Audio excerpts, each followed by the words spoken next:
so much, and thank you all for being here.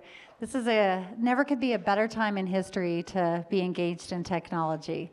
So we're super excited to bring our panelists to the stage.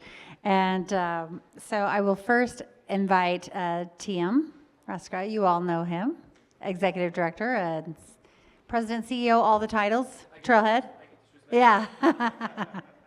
And you guys can clap. And thank you for hosting us in your beautiful space. And second, we'll bring up Sean Keithley with the City of Boise.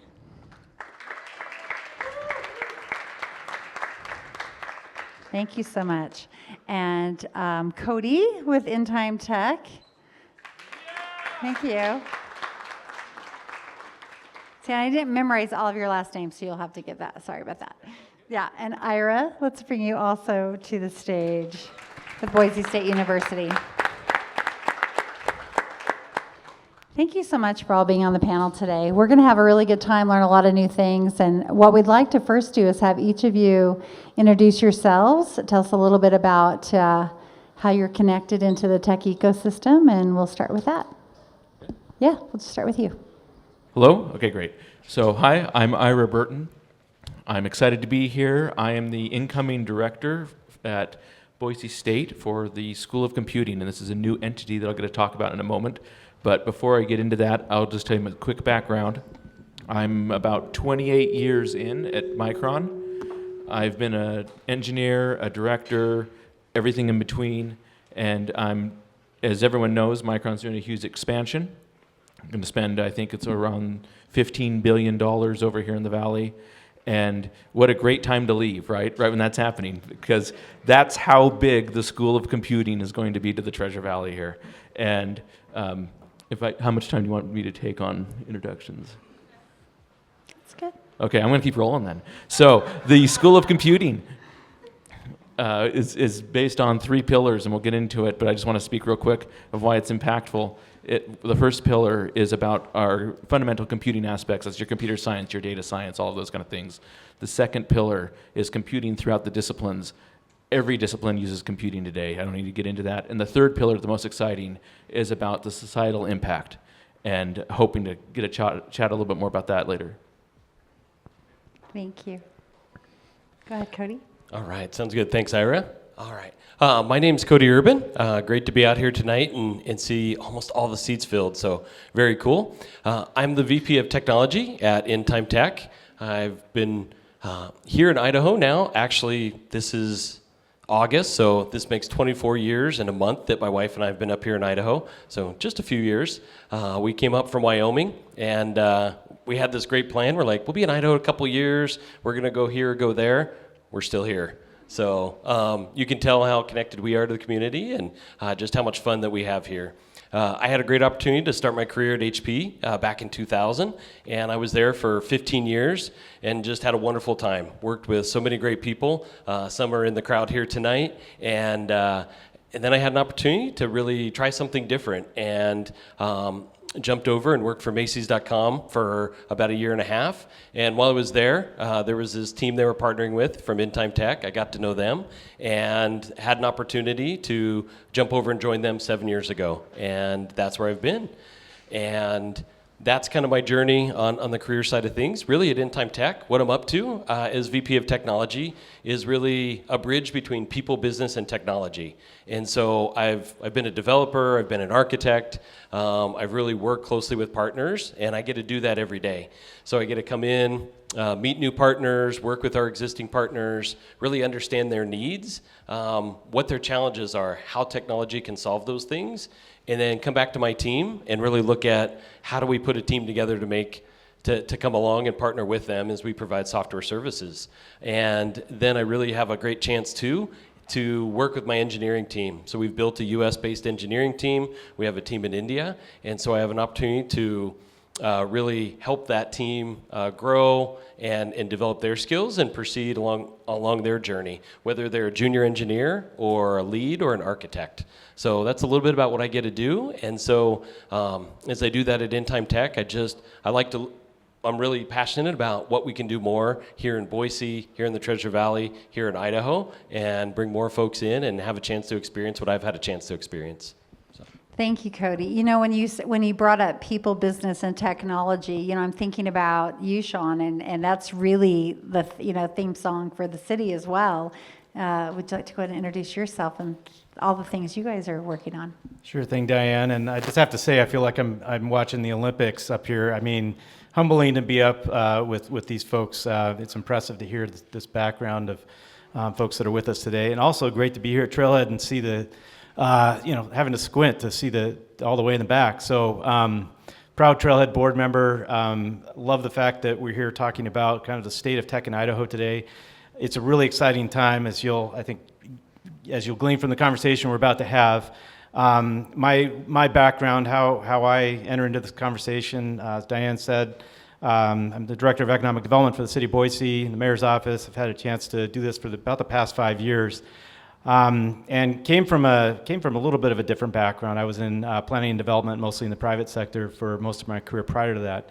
But coming over to the city about 5 years ago, you got COVID in there. You have what we're experiencing right now with a really exciting expansion of one of our largest employers. A chance to really be a part of knitting together all the things that make an effective ecosystem, especially around technology and broadly speaking, all the things that are part of that. So suffice to say, I think we've got plenty to talk about here about how the public sector intertwines with the great opportunities in the private sector and the opportunities we have to partner with folks like TM and Trailhead here and the entrepreneurship side of things. So anyway, humbled to be here, and I'll pass it off to TM. I'll continue on that path of humility because I'm not a technologist. I've never built technology, never written a line of code in my life, but yet I'm on this panel.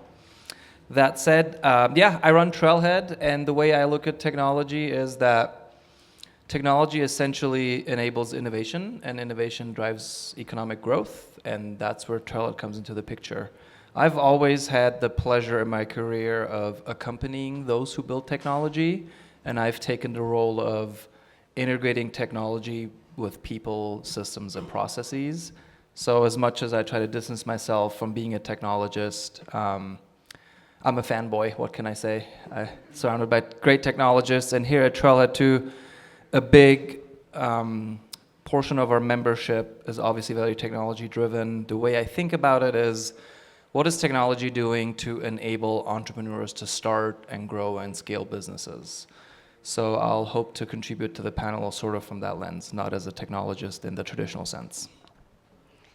Thank you, TM. And I think that we'll actually start with you because you kind of hit it on, our technology entrepreneurs. And, as we've seen just even recently with so many people being displaced from Intuit, and I was talking to one of our board members and we're thinking there will be some that will land other technology positions, and there will be some that jump into entrepreneurship.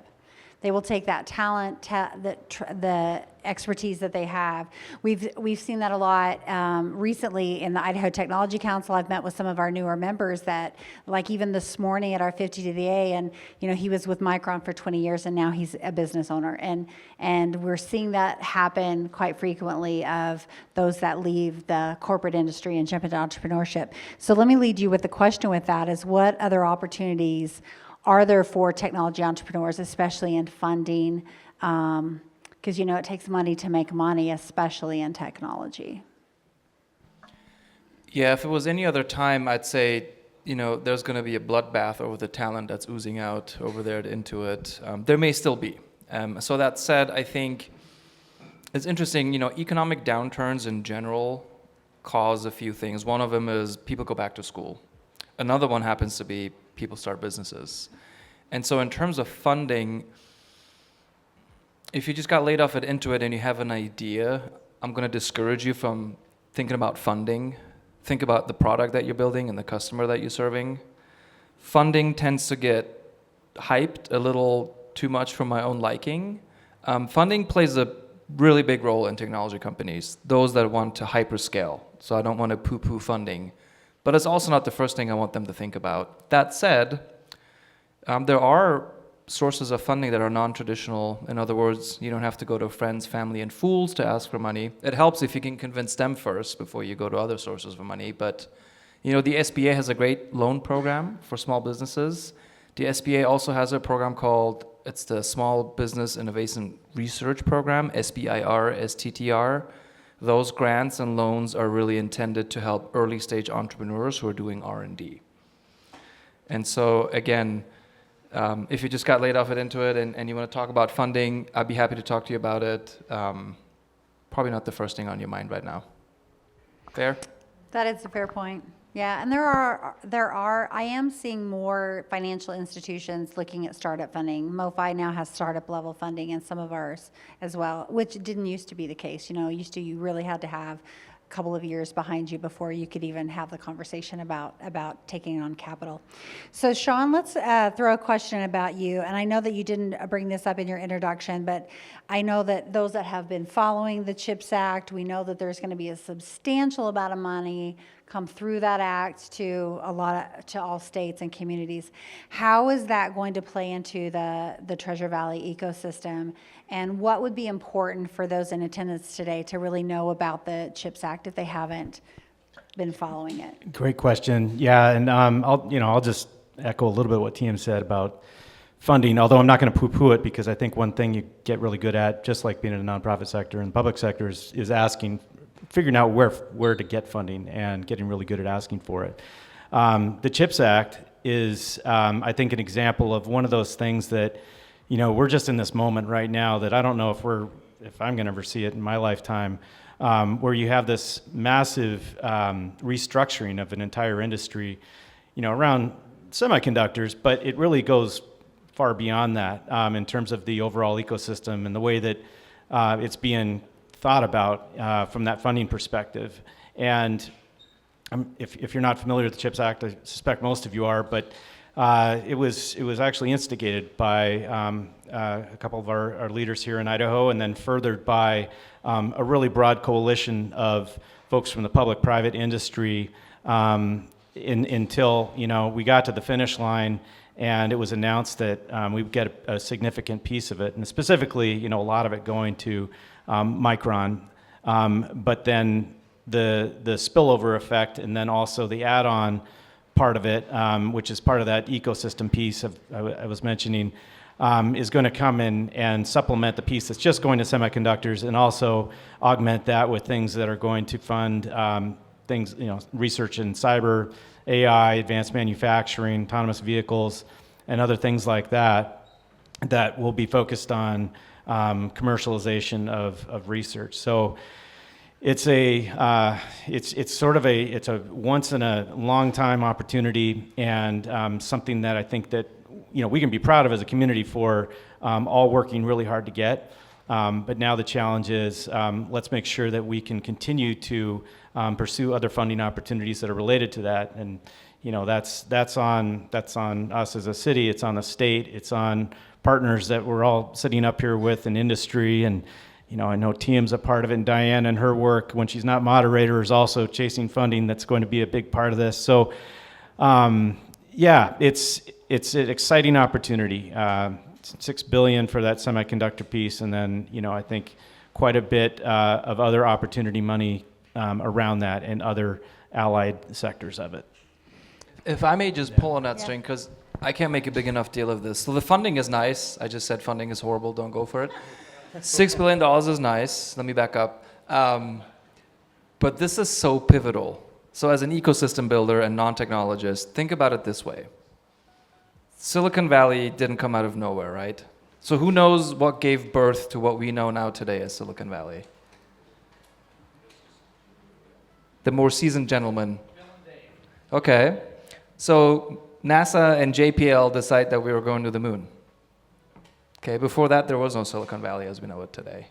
So they attract talent. They work with a university, namely Stanford. They get a huge influx of money from the federal government. And fast forward, this was in the 60s, now we have Silicon Valley. And for those of you who don't like being compared to California or Silicon Valley, think about Salt Lake. So Salt Lake is a pretty emerging, burgeoning tech ecosystem. Most of us would agree. Some of us look at them as our better looking cousin, and we wish we were more like them. If you think about Salt Lake, the NSA built the Utah data center out there, which then gave birth to Qualtrics. We are in one of those moments right now where this influx of money it's not just the money, it's the talent, it's the infrastructure, it's the knowledge that comes with it. And if you don't believe me, I was going to bring this poster up. I'm glad I didn't. But there's a poster by the front door called the Tech Boise Universe. And it shows basically 3 centers of the universe here. One of them being Micron, the other one being HP, and the third one being Boise State. And the cool thing is it shows all of the companies that were spun out of those companies, whether through acquisition or employees started businesses on their own. But what you can sort of see is the beginning of the flywheel spinning. And when Sean says we have a moment, it is definitely a moment. It's probably going to unfold, I don't know, in the next decade or so. But I can't overemphasize on how excited we are as Trailhead and what this could mean for our ecosystem. Just think about Silicon Valley and Salt Lake. I think that's really cool, TM. Like I can feel that and see that too. It does mean more. It means more people coming in, but it creates so many more opportunities. Like the funding, the money is a part of it, but it enables us places like Trailhead. Like if there's just more around, it's a bigger spot. It's a bigger place where people like this can gather. So instead of a couple hundred people, it's 400 or 500 people, and it compounds from that. And when we do that, and we're attracting that talent in for those spaces, specifically coming from the technology side, I'm excited to have some of those folks be like, I'm graduating school, I'm doing this research, I'm going to Boise to do that. That's pretty exciting because then they're in the room with us. And whether it's a conversation, somebody in the crowd here has with them, maybe you meet them at the store, you meet them at the park, or you're in an event like this, that's where new ideas come, and that could be the next company that spins up and becomes the next HP, the next Micron, the next whatever it may be. So that really gets me excited when we have this opportunity. So I'm looking forward to that in the next 5 years to see who comes in, who's new in the Valley, and I'm looking to welcome them. Ira, do you regret leaving Micron at this point? Not a bit, okay. Because I think what you said is spot on, and we need the university to keep up. And so that's a big pitch of the School of Computing here, is to be able to supply those graduates, because that is actually the key for that growth, that we will run out. If you can't get people here, your business stops, right? And so that compounding ecosystem, it's fueled by new growth, new people coming in, but then also retraining. Most people don't work in the role that they went to school in, right? And so as people take on new roles, to be able to retrain for the skills that you need for those new tasks, as new businesses are going to get created that we don't even have a concept for today, right? We can't train for that quite yet, but yeah, that would be the vision. I loved your point of Silicon Valley in Salt Lake. That is our future. Yeah, and I would have to add to that too. I've been hitting the road, traveling our state a little bit, and meeting with our partners over in eastern Idaho, and they talk a lot about that I-15 corridor coming in from the Wasatch Front, and how can we as a state create such a strong ecosystem that Idaho is seen as the next big tech hub. And speaking of that, we talked a little bit about how Idaho has received that designation as a tech hub, and how those wins spur more wins.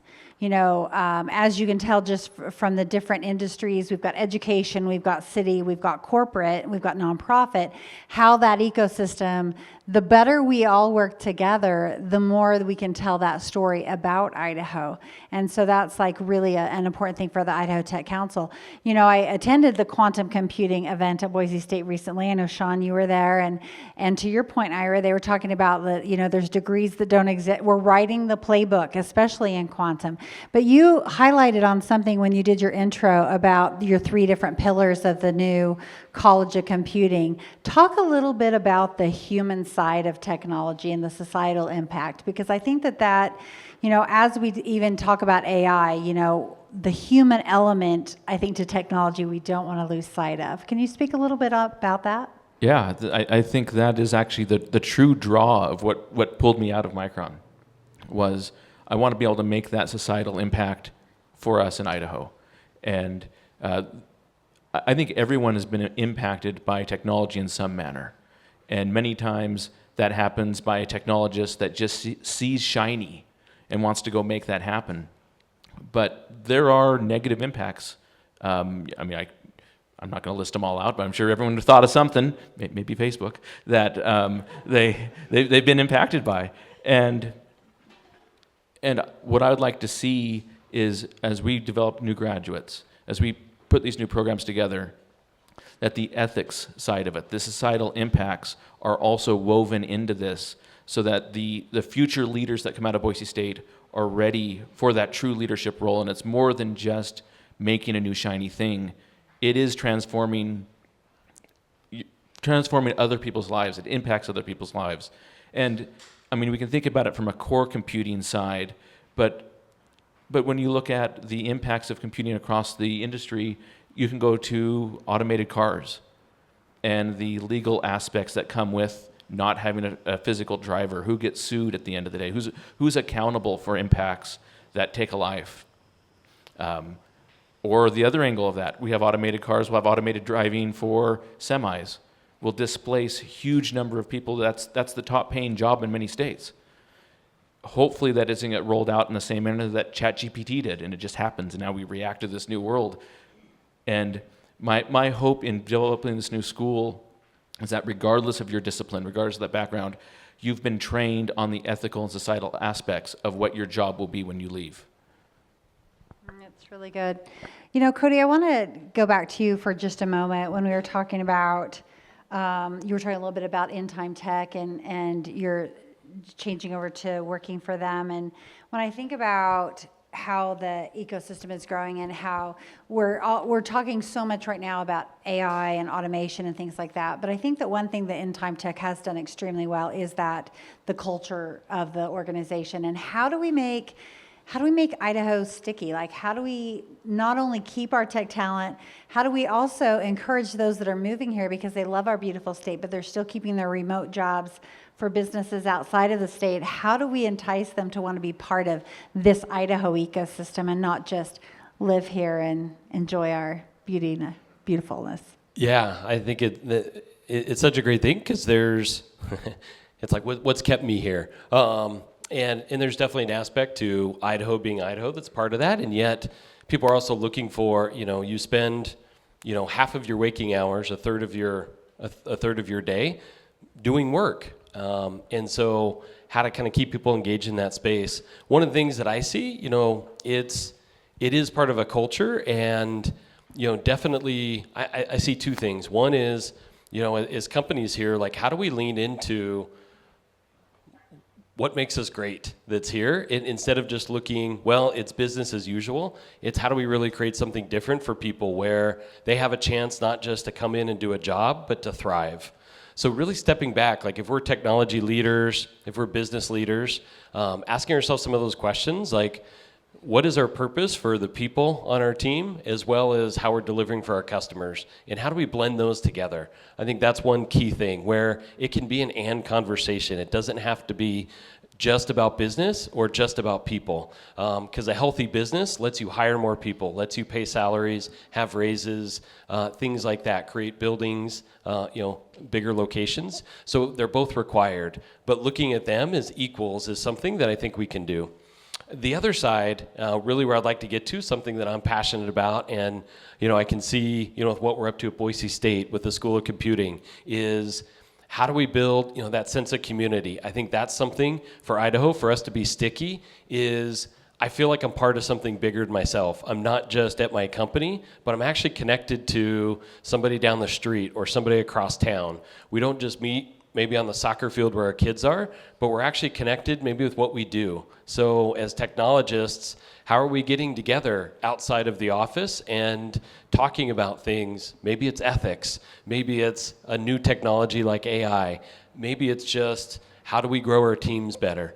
That's one of those areas where if we could do more of that and kind of get out of our house, invite those people that maybe are working remote, create these opportunities. So things like Hack Forth that's going on, DevOps Days Boise, these tech talks, Boise Entrepreneur Week are a start, but it takes more of that to really get people out and connected. Those are some things I think would really make a difference, where then it starts making it sticky, where people are like, yeah, I love what I do in my job, and they're reaching out to their friends. They're like, you need to come here, because after work, I go down here and spend time and we talk about these things. If we can create that kind of experience for people, not only will people stay here, but more people will keep coming in and want to make Idaho even better.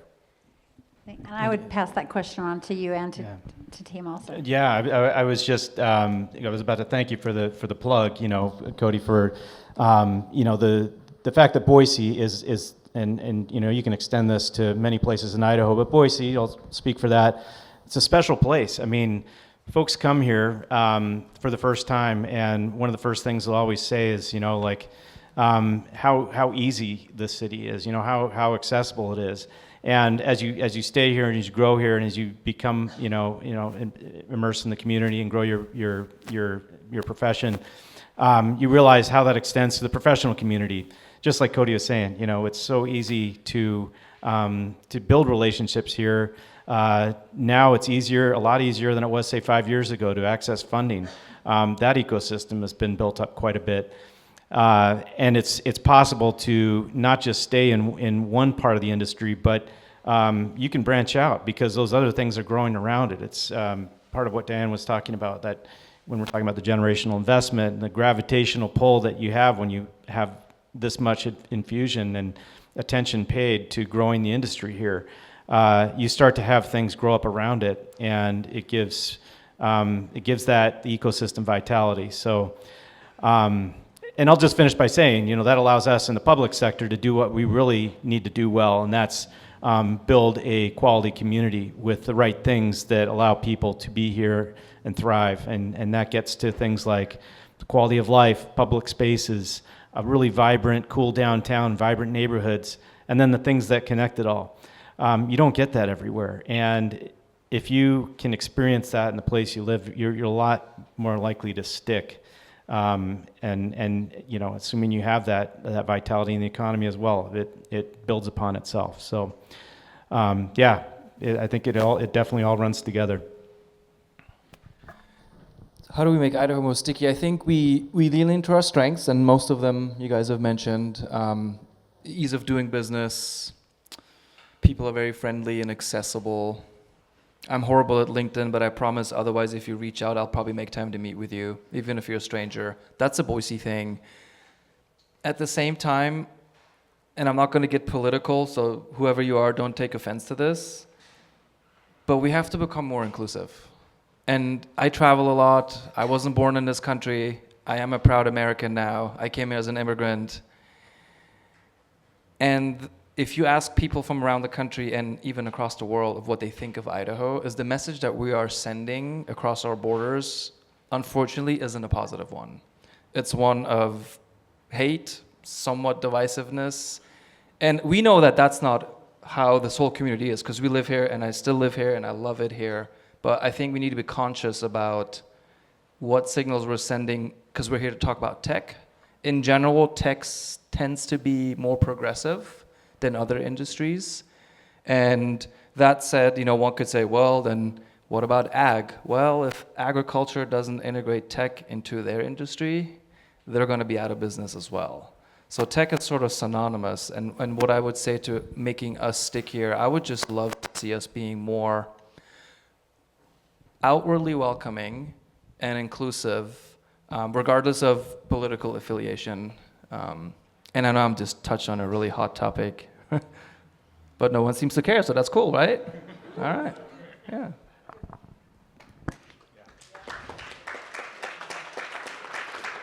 Thank you so much. I think that that's a great topic to always bring up in every conversation, because I think that we are more inclusive than we necessarily look or than the narrative tells. But I also agree that we still have a lot of work to do, and it takes intentionality, and it takes, doing the right thing for the right people at the right time. And when I think about all of the panels that are here, And I was in this conversation with one of our board members earlier today, and I'm like, if Idaho does this well, and if we do it right in the next 3 to 5 years, we will raise the higher paying jobs. We will raise the average income of Idaho residents, and the quality of life will go up. But we have to also pay attention to our rural neighbors, right? The rural, everything outside of the Treasure Valley also needs a lot of tech help.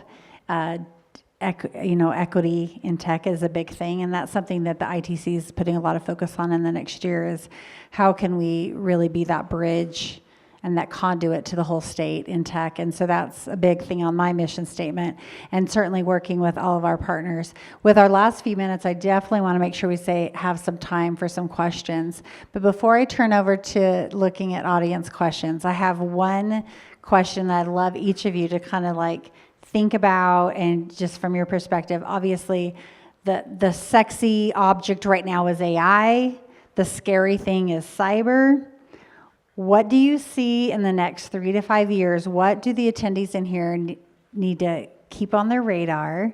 So like what do we need to be thinking about in whether it is upskilling or whether it is just, what needs to be the top of that priority list as entrepreneurs, as people in the tech sector? How can we be prepared? Okay, I'm going to go first. Yeah, big question. It is a big question. My take on that is we're at the same cusp that we were in the late 90s with the internet. And so what do you do to be prepared for that? I'd say be prepared for change.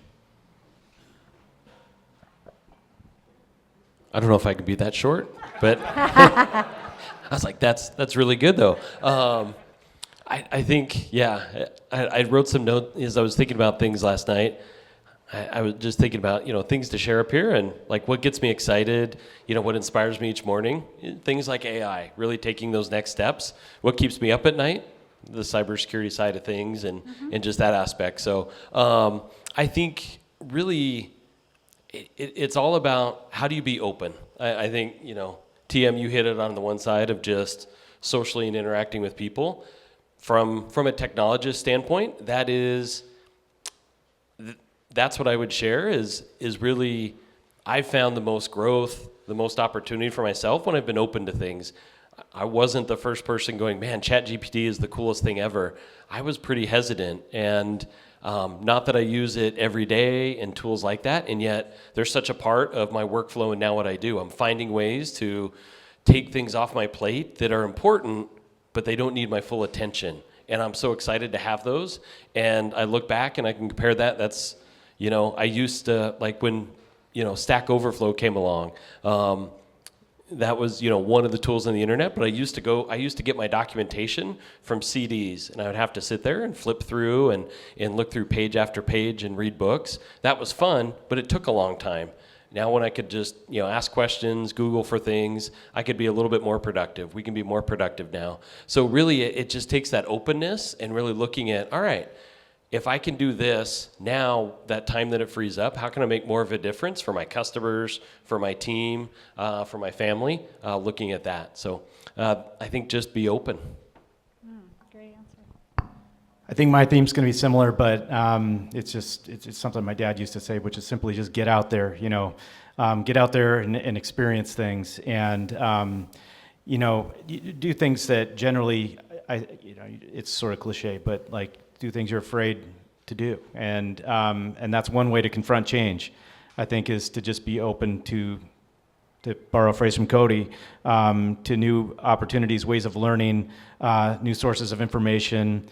And, like social circles that you may not have intersected with before. I think that's one thing in Boise that not being a native here, I experienced when I first got here. It was sort of getting into as many of the different groups and social circles that I could, some of which were new to me. And that's how I think I, at least sort of mentally prepared myself for taking on a lot of the things that we're doing right now, but I think just as a good general life rule. So, and plug for Trailhead too. I think that's one way to get out there, right, Tim? Yeah. Not to be the contrarian all the time, but just one more time. So I grew up without the internet, I grew up in Europe. They were lagging about 10 years behind in terms of internet just availability in regular households. So I got the internet when I was 18 and I moved to the States. And I watched what happened to those in my family who refused the tool, because that's really what the internet is. That's what AI is. It's just a tool. And I also watched those who adapted it. I didn't have a choice but to adapt it because that was how you enrolled in classes for school. And so as I think about how my kids are growing up and what I want to tell them to focus on, I have to keep coming back to this, like, technology is just a tool. Put on that tool belt, sure, put as many tools as you can in there, but if you can't work with people, if you can't be human-centric, that is to me the skill that's being somewhat lost in all of this. And this comes from someone, my staff makes fun of me because I ask them questions that resemble me calling IT help desk because I can't find files on my computer. But guess what? I have the skill to look over and ask them for it respectfully and humbly.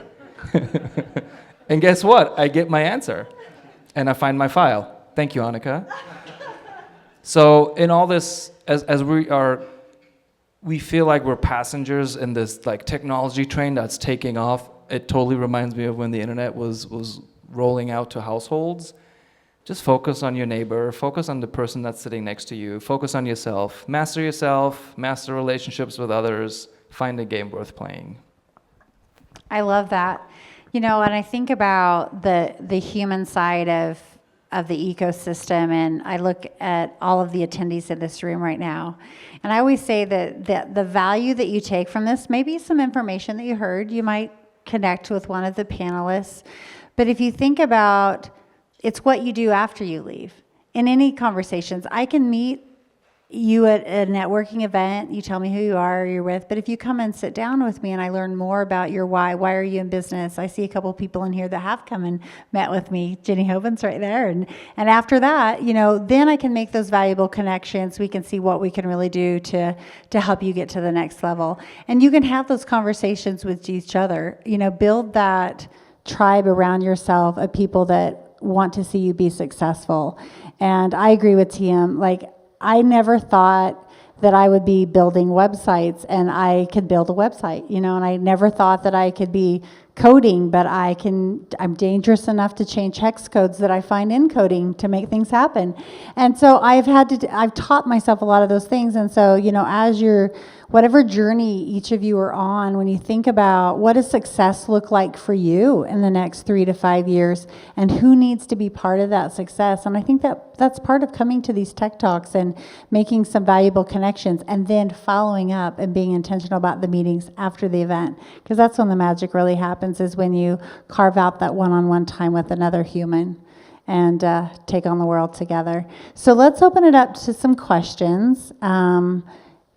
You're going to run? Oh, thanks. I was going to helicopter right off the stage. So yeah, just raise your hand if we've got one right in the front row. Perfect. I have one for TM. I love what you said about once people get here, right, they're so friendly, and really the majority of us are pretty inclusive most of the time when we're aware. But to your point, I think we have some good work to do. So give us one or two ideas that you've thought about how we can actually do that. Because I agree with you that the media spins are like maybe things we're actually debating about online, or how do you see that we could do better? Because if people aren't aware, they may not know where to start. It's a good question, and it's not necessarily a loaded question. And again, I'm just going to preface this. I don't mean to get political or upset anyone, but since you asked, I will tell you that companies or employers who consider moving to Idaho don't come here to find out who we are, right? They have a perception of who we are, and they act on those perceptions. And so for us to attract another large tech employer, for example, it sure would be helpful if we were friendlier to the LGBTQ plus community. And I'm referring to some specific laws that are passed over there in the legislators. And yes, I pay taxes here, so I can say this. It just doesn't, hate is just not a good image, regardless of political affiliation. And I just picked one group. We can talk about women, we can talk about people of color, We can talk about generally underserved minorities over time. But tech companies care because that sentiment is what they grade you on to say, okay, we're going to move to this place because we'll be able to attract talent, bring talent, and benefit from other people, poach their talent. These places tend to be more progressive and less, at least outwardly, narratively exclusive than we are. So if there was one place to start, I have cousins who happen to be in town. They may even be here right now. They grew up in Idaho. They now live in San Francisco in the Mission, and they are vehemently like anti-Idahoan. They will never move back. I have second opinions on that, but if you ask them right now, they will never move back. And when I ask them why, they themselves aren't necessarily part of the LGBTQ plus community, but the fact that we outwardly have this narrative that they're not welcomed here, or if you are welcomed here, we're going to disadvantage you because of how you identify, just makes them disgusted with the idea of moving to Idaho. So you asked me if there was one thing, I would start there, and that doesn't do justice to all the groups that I just mentioned, I realize that. Please don't take it personal, not political. 501c nonprofit, woo! Well, you know, TM, last time I checked, good people are just good people, and they're not race specific, religion specific, gender specific. And I think that if we just lead with that, good people are just good people. And I think that, you know, that's where it starts, right? Thank you for adding that.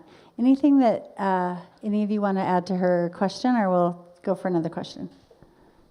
I'll just say thanks for asking the question. Thanks for highlighting it, TM. Thank you also. And, you know, it takes leadership from all of us. Definitely, you know, if you're in a civic role like we are at the city, it takes showing leadership and very loudly communicating that, and loudly in a way that, you know, is, you know, we talk about a city for everyone, for example. We lead with that. And just like TM said, I can tell from firsthand experience when companies are looking to come to Idaho, expand in Idaho, in particularly Boise, they talk about things like housing, transportation, and also how welcoming are you? You know, how can you help us ensure that you'll make our employees and folks who are coming with us feel welcome here? So it's absolutely a priority and something that we need to lead on. So I would just encourage others to do the same. And I would say that on the Boise State side, that you guys, that's a top of mind. Recently just went to lunch with Dr. Trump this week, actually, and we talked about how Boise State is really trying to lead a lot of those efforts as well. Yeah, I don't have anything specific to answer your question, but I think from the Boise State point of view, all students are welcome. Yeah. And we need everyone to come, like, right? That's what makes us a better society. Other questions? Oh, I see a hand in the back middle. Yeah. Go ahead and stand up. Perfect, thank you. Thank you. I myself, although born American, I'm a refugee from the People's Republic of Washington, not to be confused with D.C., the District of Corruption. But I'm the only white guy in my family. In my family, depending on the person, you can speak. We have a native Japanese speaker, native Spanish speaker. Some of the Koreans speak Italian as a second language. The Afro-Americans all speak English. And having lived here for nearly 50 years, other than just dumb questions like, how do you tell your kids apart? One's a boy, one's a girl.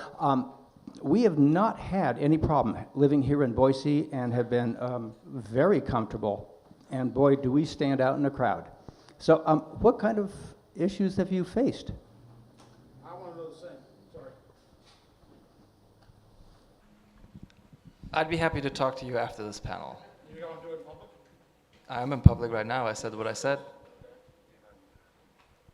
Yeah, I'll just speak up and say from the civic perspective, you know, and as someone who works for the capital city in Idaho, you do face public perceptions that you do have to counter, and we do that because it's the right thing to do. I think we're proud to say we're a city for everyone and lead on that. Boise is a great place, and we want to make sure everyone who's here and looking to live in Idaho and Boise feels welcome. We lead on that message. Thank you. I think with that, we can take one more. Yeah, I've got 4 minutes. This is a very tech-related question. So we've come from the internet to blockchain technology to AI and whatever's next, singularity, whatever you've got going on. How do we make sure we're not dumping billions into the wrong thing? And by wrong, you don't know that until you get to a certain point. But what actions are being taken across the board in Boise to make sure that we're pouring money into the quote-unquote right tech? And I know that's a really loaded term, but yeah, I don't know. Does that make sense? Is that a valid question? Yeah, I think I can start with this one, and then definitely, Sean, Ira, if you guys have anything. The one thing I think about, sometimes you don't know. I think, and this is where don't be afraid. And this is where, whether it's starting a business, taking a chance, how do you get out there and prove out that something's going to work? So I'll apply from my side, with things like AI. So in type tech, there's definitely AI solutions that we could come along and build, but there's also one of the things that we leaned into early on was how do we come along with our team and bring along some of those tools and see what works, see what doesn't. And there's a few things we tried. Hey, that's great. And then as we partner with other companies, we're like, hey, this is great. We'd love to do this. And they're like, nope. And so we're like, well, can we try something? Can we do a proof of concept? So my thought is always, don't be afraid of it, lean into it, but fail fast. How can you learn quickly and then figure out what's the right thing to do here? So something like blockchain or building an AI solution, it's what can we do in a month that we think is going to, we may think it's going to take us 3 or 6 months. How can we find out in a month if that's the right direction to go? That's one thing I think, especially if you're starting something up and you have maybe limited resources, look at a plan that's going to get some insight that you can make some decisions on and take the next step. Yeah, that's a really good comment. I've met with several new members of the ITC recently that are even looking for small businesses and medium-sized to be beta testers. Because to your point, when you're inventing something, you're innovating a new process, a new software, a new app, you need to have that very organic beta testing. So if any of you are in that space, connect with me. We're kind of putting together some processes to get the word out to the community for other companies to be willing to do some beta testing so that, to your point, you can fail fast if there's a problem, but even have the data behind, the tests. I don't have a good answer. I wish I had a good answer. My best answer at the moment is get on the cutting edge if you want to know what's next. And if we had a good answer, we wouldn't have researchers. We would know the next answer. But there is an AI conference, international conference, coming to Boise in October, and you'll see a bunch of high rank PhD students throughout the world presenting here in Boise on what they're doing on AI right now. So if you want to know what's next, that's going to be your closest point. Yeah, and our time is about up, but I love that you asked that question about money because historically I've never seen so many millions and hundreds of $1 million coming out of different federal agencies as well. We have 2 current applications for NSF Engines grants. There are clusters. There's at least 4 or 5 between the Department of Energy, the SBA, the Economic Development Administration. And so a lot of us are going after those funds to bring not only taxpayer money back to Idaho, but it also will be an infusion of resources, opportunities to really assist with some of these. So keep an eye on those because we're applying in consortiums with our universities, with our cities. So part of what we're working on right now is how can we because a lot of this we may never see again in our lifetime either. So when we can make these huge infusions of funds into Idaho and in a myriad of ways, whether it's in ecosystem building or digital equity, digital access, it all helps everyone get there a little bit quicker. And with that, I would love to have you give a round of applause to our panelists. Make sure you connect with them after. Thank you, TM and Sean and Cody and Ira. Thank you for being here.